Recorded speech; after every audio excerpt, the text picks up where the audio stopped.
अस्सलाम वालेकुम स्टूडेंट्स, कैसे हैं आप सब। उम्मीद करता हूं आप सब खैरियत से होंगे। मैं आप सबको अपने यूट्यूब चैनल CFX मेंटोर पर खुशामदीद कहता हूं। आज हमारी forex trading course for beginners की क्लास नंबर 2 है और इस क्लास में हम ये जानेंगे कि एनालिसिस क्या चीज़ है और इसकी कितनी टाइप्स हैं, ट्रेडिंग क्या चीज़ है और इसकी टाइप्स कितनी है, और कौन सा प्लेटफॉर्म हमें चूज़ करना चाहिए एनालिसिस करने के लिए। मार्केट को देखने के लिए हमें किस प्लेटफॉर्म पे अपनी रिसर्च करनी चाहिए। इन सब सवालात के जवाबात जानने के लिए वीडियो को एंड तक लाजमी देखिएगा। चैनल को लाइक शेयर एंड सब्सक्राइब कर दीजिएगा। बेल आइकन लाजमी दबाइएगा ताकि आपको हर आने वाला अपडेट लाजमी मिले। तो सबसे पहले हम ये चीज़ समझ लेते हैं कि एनालिसिस आखिर है क्या। एनालिसिस को अगर मैं आपको एक एग्जांपल के ज़रिए समझाऊं, तो लेट्स से कि आप एक न्यू बॉर्न बेबी को एक चीज़ पकड़ाते हो, कोई भी खिलौना हो। अब जैसे ही वो उसे पकड़ेगा, वो उसे हर तरफ से घुमा के देखेगा कि ये क्या चीज़ है जो मेरे पास आई है। तो बेसिकली उसका ब्रेन उस वक्त ये एनालाइज करने की कोशिश कर रहा होता है कि ये जो चीज़ मेरे हाथ में है ये क्या चीज़ है। जबकि एडल्ट्स में, जैसे कि आप हो, जैसे ही कोई चीज़ की तरफ देखते हो तो आपका ब्रेन फ़ौरन ही प्रोसेस करके बताता है कि आप इस टाइम एक कंप्यूटर स्क्रीन की तरफ देख रहे हो, या कोई वर्ड्स जो सामने लिखे हैं वो बेसिकली इंग्लिश में लिखे हैं, या वो क्या चीज़ है, और उस चीज़ का आपको फ़ौरन ही रिस्पांस आपके ब्रेन के ज़रिए मिलता है और आपको इस चीज़ का अंदाज़ा हो जाता है कि जिस चीज़ की तरफ आप देख रहे हो वो एक कंप्यूटर स्क्रीन है, या उसमें कुछ लिखी हुई चीज़ है, या उसमें कोई पिक्चर है, या कोई वीडियो है।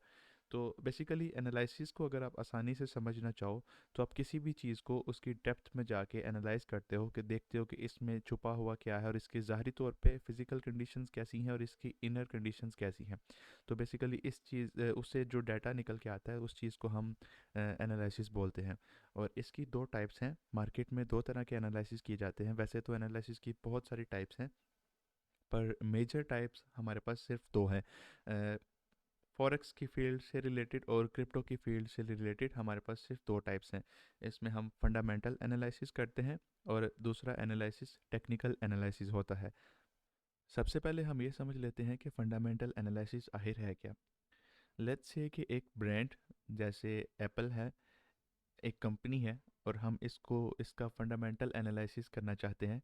तो फंडामेंटल एनालिसिस की स्टडी में जो चीज़ें आएंगी वो ये आएंगी कि ये कंपनी कैसा परफॉर्म करती रही है, इसके स्टॉक्स की प्राइस कम हुई है या ज़्यादा हुई है, और कितने टाइम में इसमें ग्रोथ हुई है, इसके क्वालिटेटिव फैक्टर्स क्या हैं, मसलन आने वाले दिनों में ये क्या चीज़ें नई लेके आ सकते हैं, या कुछ इनके बारे में कोई ख़ास बात है जो जिस पे ये काम कर रहे हैं, या कोई अपकमिंग प्रोजेक्ट ऐसा है जिसमें वाकई ही लगता है कि इनकी कंपनी में कोई इम्प्रूवमेंट आ सकती है, या उनकी अर्निंग रिपोर्ट्स पहले क्या थी अब क्या है, और आने वाले दिनों में कैसी हो सकती हैं।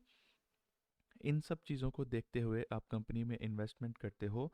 तो इस चीज़ को हम कहते हैं कि आपने फंडामेंटली उस कंपनी में एनालाइज करके इन्वेस्टमेंट की। तो basically fundamental analysis investors use करते हैं। इस एनालिसिस को इन्वेस्टर यूज़ करते हैं। इन्वेस्टर्स वो होते हैं जो कि एक लॉन्ग टर्म के लिए अपने पैसे को किसी एसेट में या किसी स्टॉक में किसी शेयर में लगाते हैं, और वो वेट करते हैं कि उस कंपनी की ग्रोथ के साथ उनका पैसा भी ग्रो करे। तो इन्वेस्टमेंट और ट्रेडिंग में फ़र्क है।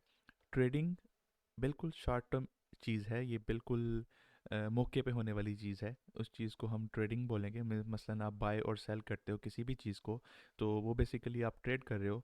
तो वो ऐसा नहीं होता कि आपने बाय किया और वो कुछ सालों बाद जाके आप उसे वापस सेल कर रहे हो। तो जो एट द स्पॉट चीज़ हो रही होती है उसको आप ट्रेड बोलते हो। और जबकि इन्वेस्टमेंट जो सी है वो आप एक कंपनी या किसी स्टॉक के परफॉर्मेंस को देखते हुए, सब चीज़ों को देखते हुए आप उसमें इन्वेस्टमेंट करते हो।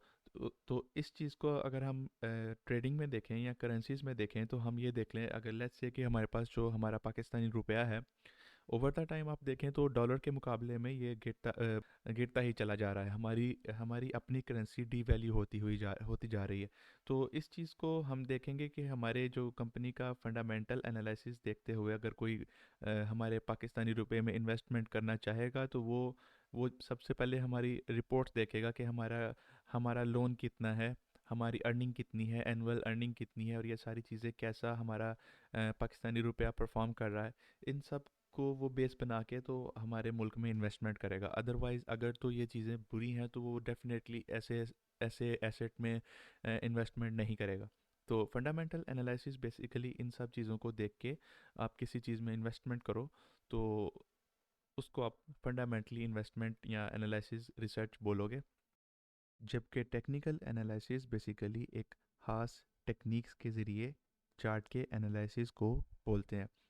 अब फंडामेंटल एनालिसिस से जो डाटा हमारे पास आएगा बेसिकली उसको स्टडी करने के लिए हम टेक्निकल एनालिसिस को यूज़ करते हैं। उस दोनों को आपस में मिलाकर एक स्ट्रेटजी तैयार की जाती है। बहरहाल टेक्निकल एनालिसिस एक ऐसा एनालिसिस का तरीका है जिसमें हम चार्ट पैटर्न्स, ट्रेंड्स, इंडिकेटर्स और बहुत सारे टूल्स को इस्तेमाल करते हुए मार्केट को स्टडी करते हैं। मार्केट से मुराद उसमें कोई भी एसेट हो सकता है, चाहे वो क्रिप्टो हो या कोई ब्रांड की स्टॉक्स की स्टडी हो। बेसिकली फंडामेंटल एनालिसिस से जो भी डाटा हमारे पास निकल के आता है उसको स्टडी बाद में टेक्निकल एनालिसिस से किया जाता है। इन्वेस्टर्स जब फंडामेंटली एक स्टॉक की स्टडी कर लेते हैं, फंडामेंटली स्टडी से मुराद एक बेसिक ओवरव्यू होता है कंपनी का। अब जैसे एप्पल की मैंने एग्जांपल दी थी, अब एग्जांपल को एक दफ़ा स्टडी करने से उसके बारे में जानने से हमने उसका फंडामेंटल एनालिसिस हासिल किया और हम ये चीज़ को देख रहे हैं कि इसमें कुछ ना कुछ बेहतरी आएगी। तो अब इस बेहतरी का फ़ायदा उठाने के लिए हम टेक्निकल एनालिसिस को इस्तेमाल करेंगे और हम एप्पल के स्टॉक का चार्ट ओपन करेंगे जिसमें हमें ये पता चलेगा कि ओवर द ईयर ये हमें ऐसी परफॉर्मेंस देता रहा है। और जैसा कि हमें पता है कि फंडामेंटल एनालिसिस ये हमें बता रहा है कि आने वाले दिनों में एप्पल की प्राइस में इजाफा हो सकता है। तो हम टेक्निकल एनालिसिस को यूज़ करेंगे, उसमें खास किस्म के टूल्स को इस्तेमाल करेंगे जिससे हमें एक अच्छी एंट्री पोजीशन मिलेगी, जिससे हमें ये पता चलेगा कि इस जगह से अगर हम बाइंग करेंगे तो हमें इन फ्यूचर प्रॉफिट देखने को मिल सकता है। तो बेसिकली टेक्निकल एनालिसिस से मुराद है आप एक प्राइस की मूवमेंट को स्टडी करते हो कि ये प्राइस पहले कैसे मूव कर रही थी और आगे कैसे मूव करेगी। फ्यूचर प्रिडिक्शन इसमें इन्वॉल्व होती है। आप इन सब टूल्स को इस्तेमाल करके एक प्राइस की प्रिडिक्शन देते हो, अच्छा भाई प्राइस पहले ऐसी थी और अब आने वाले दिनों में ऐसी होगी। तो इस चीज़ को हम टेक्निकल एनालिसिस बोलते हैं। इसमें वेरियस किस्म के टूल्स का इस्तेमाल किया जाता है, चार्ट पैटर्न्स का, इंडिकेटर्स का, और बहुत सारे टूल्स हैं जो कि हम आगे स्टडी करेंगे। इन सब की जो मिला के रिसर्च बनती है उसको हम टेक्निकल एनालिसिस बोलते हैं। आई होप आपको ये समझ में आया होगा। एनालिसिस को समझने के बाद अब हम ये चीज़ समझ लेते हैं कि ट्रेडिंग क्या चीज़ है। तो बेसिकली ट्रेडिंग रेफ़र करती है बाइंग और सेलिंग किसी भी फाइनेंशियल इंस्ट्रूमेंट्स की, चाहे वो स्टॉक्स हो या करेंसी हो या कमोडिटीज़ हो। कोई भी चीज़ हो सकती है जिसकी प्राइस की मूवमेंट से हम प्रॉफिट बना सकते हैं। लेट्स से कि एक जनरल एग्जांपल में आज डॉलर का रेट 350 रहा। लेट्स से जस्ट एग्जांपल 350 रहा। तो आने वाले दिनों में हम इस चीज़ का एनालिसिस कर चुके हैं कि आने वाले दिनों में इसकी प्राइस 370 तक जाएगी। तो हम क्या करेंगे, हम बेसिकली इसको बाय करेंगे और हम प्राइस मूवमेंट को स्टडी कर चुके हैं, हमें पता है कि प्राइस की मूवमेंट अप साइड पे रहेगी। तो हम बेसिकली इसमें बाइंग करेंगे। तो प्राइस की मूवमेंट को स्टडी करते हुए हमने यहाँ पे बाय किया और 370 पे जाके सेल किया, जिससे हमें प्राइस की मूवमेंट में प्राइस की कीमत यूएस डॉलर की वैल्यू में इजाफा होने की वजह से हमारा प्रॉफिट हुआ। तो इस चीज़ को बेसिकली आप ट्रेडिंग बोलते हो। अब इसमें हम किसी भी तरह की स्ट्रेटजीज़ को यूज़ कर सकते हैं। अब इन सब स्ट्रेटजीज़ को हम आगे चल के डिटेल में समझेंगे। बेसिकली हम फंडामेंटल और टेक्निकल एनालिसिस से मिली हुई इंफॉर्मेशन को यूज़ करके बाइंग और सेलिंग करने को ट्रेडिंग बोलते हैं। अब वो चाहे किसी भी स्टॉक पे हो या किसी कमोडिटी पे हो या किसी और इंस्ट्रूमेंट या एसेट पे या करेंसी पे, किसी भी चीज़ पे हो तो हम उसको ट्रेडिंग बोलेंगे। अब बेसिकली ट्रेडिंग में हमारे पास टाइप्स हैं। उनमें से सबसे पहली टाइप्स हमारे पास डे ट्रेडिंग है, दूसरी टाइप स्विंग ट्रेडिंग है, तीसरी पोजीशन ट्रेडिंग एंड चौथी स्कैल्पिंग है। वैसे तो और भी टाइप्स बहुत सारी हैं पर हमारे पास जो चार मेजर टाइप्स हैं वो ये हैं। अब जाहिर है जब भी कोई शख्स ट्रेड ओपन करेगा तो वो एक स्पेसिफिक टाइम के लिए होगी। वो बिल्कुल फॉर एवर चीज़ नहीं चलेगी। तो हर स्ट्रेटजी में ज़रूरी है कि एक स्पेसिफिक टाइम उसके लिए मुकर्रर किया जाए। अब डे ट्रेडिंग से मुराद है कि इसमें इंट्राडे ट्रेडिंग की जाती है, मसलन उसी दिन के अंदर बाइंग पोजीशन ओपन की जाती है और उसी दिन के अंदर उसे क्लोज किया जाता है। अब ये चाहे तो 1 घंटे के अंदर आप उसे ओपन करके क्लोज कर लो, या चाहे उसे पूरा दिन आप होल्ड करके बाद में उसे क्लोज करो। तो बेसिकली इंट्राडे ट्रेडिंग को डे ट्रेडिंग कहा जाता है। उसी दिन के अंदर रह के आप जो भी ट्रेडिंग करो, चाहे वो एक ट्रेड हो, दो हो, तीन हो, उसको हम डे ट्रेडिंग बोलेंगे। स्विंग ट्रेडिंग से मुराद है कि आप एक पूरे प्राइस के मूव को कैप्चर करने की कोशिश करते हो। लेट्स से कि आपको टेक्निकल एनालिसिस करने के बाद पता चला कि डॉलर की प्राइस 350 से 370 तक जाएगी, और इस दरमियान जो भी उतार चढ़ाव आएगा आप उस चीज़ को इग्नोर करोगे और आप अपने टारगेट तक उसको वेट करोगे। तो अब जाहिर है कि 350 से 370 जाने तक एक ही दिन में ये चीज़ पॉसिबल नहीं है। ऑब्वियसली इसमें कुछ दिन भी लग सकते हैं और कुछ हफ्ते भी लग सकते हैं कि डॉलर की कीमत में इतना ज़्यादा इजाफा हो। तो बेसिकली इस चीज़ को हम स्विंग ट्रेडिंग बोलते हैं, कि आप अ, पूरे प्राइस के मूव को कैप्चर करो, और चाहे तो उसमें कुछ दिन लग जाएं और कुछ हफ्ते लग जाएं। इसको हम स्विंग ट्रेडिंग बोलते हैं। अभी सिर्फ एक जनरल ओवरव्यू चल रहा है, आगे चल के मज़ीद डिटेल से आपको इनके बारे में समझाऊंगा। पोजीशन ट्रेडिंग बेसिकली इन्वेस्टर्स के लिए होती है। इन्वेस्टर्स ऐसे इन्वेस्टर्स होते हैं कि ये एक एसेट को स्टडी करने के बाद एक ऐसा पॉइंट ढूंढते हैं, एक ऐसा जोन तलाश करते हैं कि जहाँ पे उन्हें इस चीज़ का यकीन होता है कि हम यहाँ से बाइंग करेंगे तो हमें अच्छा खासा प्रॉफिट होगा। लेट्स से कि कुछ दिन पहले डॉलर 300 से 270 तक आ गया। ठीक है। तो अब बेसिकली 270 इन्वेस्टर्स की नज़र में एक ऐसा पॉइंट है कि उन्हें लगता है कि इस पॉइंट से नीचे मार्केट नहीं जाएगी, और वो पोजीशन अपने ऑर्डर्स वगैरह वहाँ पे प्लेस करके बैठे होंगे कि यहाँ पे जब प्राइस आएगी तो हम यहाँ से बाइंग करेंगे, और इंशाल्लाह आगे प्राइस में इजाफा जैसा होगा हम वहाँ पे उसे सेल करके उसमें प्रॉफिट हासिल करेंगे। तो बेसिकली इसमें कुछ महीने, कुछ साल और बहुत सारा टाइम लग सकता है। पोजीशन ट्रेडिंग में बहुत सारा टाइम रिक्वायर्ड होता है। तो बेसिकली ये फंडामेंटल एनालिसिस पे, कंपनी की परफॉर्मेंस की बेस पे लोग इस पोजीशन ट्रेडिंग को चूज़ करते हैं। और आखिरी टाइप हमारे पास आ जाती है स्कैल्पिंग की।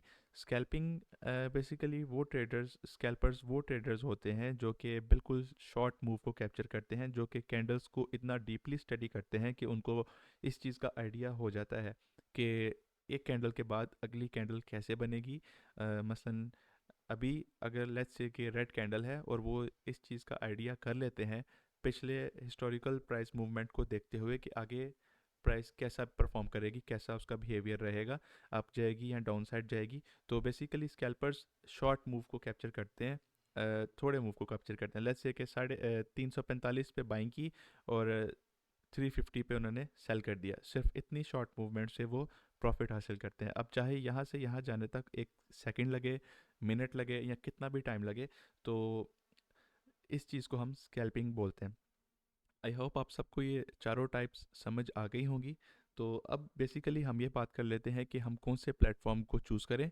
तो प्लेटफॉर्म सबसे बेस्ट और वर्ल्ड वाइड जाना माना प्लेटफॉर्म ट्रेडिंग व्यू है, जिसको हम यूज़ करके हम मार्केट में एनालिसिस करेंगे। बेसिकली ट्रेडिंग व्यू पे अकाउंट कैसे बनाना है और इसको इस्तेमाल कैसे करना है, इस सब के लिए मैंने अगली क्लास प्लान कर रखी है। आई होप आप आज की क्लास का जो लेक्चर था आप सबको ये समझ में आया होगा, और इंशाल्लाह हम अगली क्लास में ट्रेडिंग व्यू को फुल एनालाइज करेंगे। हम देखेंगे इसमें हमारे पास कौन कौन से टूल्स अवेलेबल हैं जिनकी मदद से हम प्राइस को स्टडी कर सकते हैं, और इंशाल्लाह आगे से फॉरेक्स बिगनर्स क्लास को हम टेक्निकली देखेंगे सब चीज़ों को। आई होप आप सबको वीडियो पसंद आई हो। चैनल को लाइक, शेयर एंड सब्सक्राइब कीजिएगा। अल्लाह हाफिज़।